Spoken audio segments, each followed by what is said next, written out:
So I'm in Buenos Aires, Argentina, with a woman I can only describe as my hero and her boyfriend. And we're hanging out on the second floor of their fashionable apartment.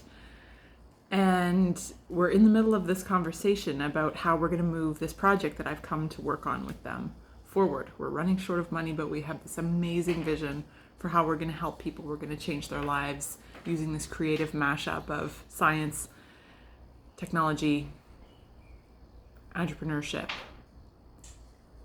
and social work.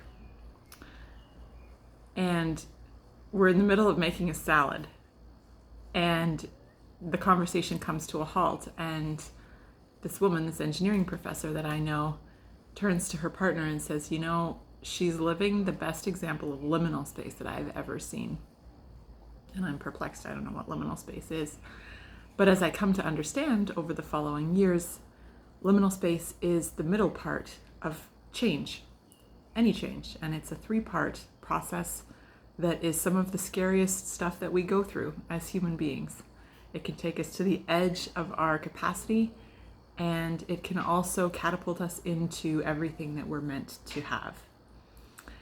And I was in the middle of a liminal space. I was questioning everything I knew as an engineer at that moment because I really wanted to be part of making the world a better place. That's what I'd signed up to do when I took my university degree and chose engineering. I thought I'm going to use my problem-solving skills, my math and science abilities to make the world a better place.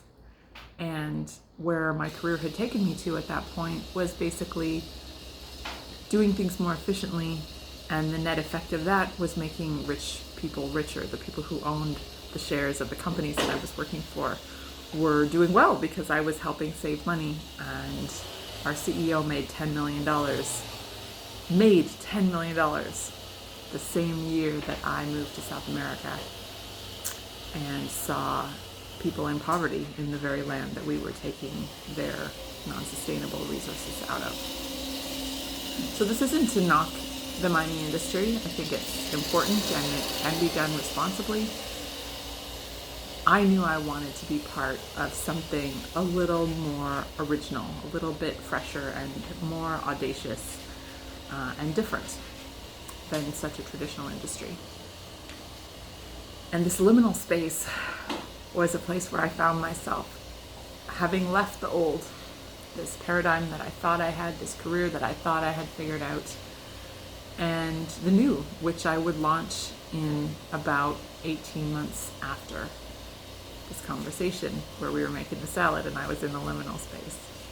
So the liminal space is the gap in the middle where it's pretty terrifying because you've left the familiar, but you have yet to graduate into the rebirth, into the exciting renewal energy. And change, I've learned, it's predictable. It is repeatable. No, I said predictable already. It has a pattern, and nothing good can happen without it. And what we can do is we can survive through change. We can grit our teeth and whiten our knuckles and hold on tight, or we can figure out how to thrive through the change, how to actually enjoy the ride.